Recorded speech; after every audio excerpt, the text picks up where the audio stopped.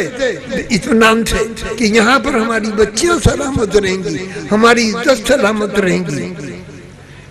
اب اپنا کردار ایسا ہے تو وہی کردار اس میں لکھا ہوا خلافت نامے میں کہ کیا کیا کرنا چاہیے، وہی چلن ہم چلا کر ہندو بھائیوں کو اپنے میں ملائیں گے، ہم ان میں ملیں گے، بھائی بھائی رہیں گے، ہے نا۔ اب تو ایک دوسرے کو، آج مسلمان صاحب بھی ایک دوسرے کا گلا کاٹتے ہیں، ہم اس کو نہیں پسند کرتے، ہم یہ کرتے ہیں کہ یہ فسادی لوگ ہیں، دینی، یعنی کوئی کسی کے پاس امانت نہیں رکھتا، امانت رکھتا اس وقت نہیں رکھتا کہ وہ کھا جائیں گا پیسے۔ جتنے سنتوں کے، تکارام، ایک ناتھ مہاراج اور جتنے بھی سنت گزرے ہیں، ان کی تعلیمات دیکھیں گے تو صوفیزم سے ملتی جلتی ہے۔ صوفی اپنا جو مسلک ہے صوفیزم ہے، انسانوں کو انسانیت بنانا، تو اس واسطے انہوں نے یہ بولے کہ مانوس کی ہاں دھرم، ہم انسان بنے تو اسی کو مسلمان بنتے۔ لڑائیں جھگڑے کرنے والے، لوگوں کا مال کھا جانے والے، لوگوں کے گلے پکڑ کے ان کی تکلیف پہنچانے والے، ایسا کوئی مسلمان نہیں ہوتا۔ اس کی نظر سے نورانیت آتی، ایمان بڑھتا۔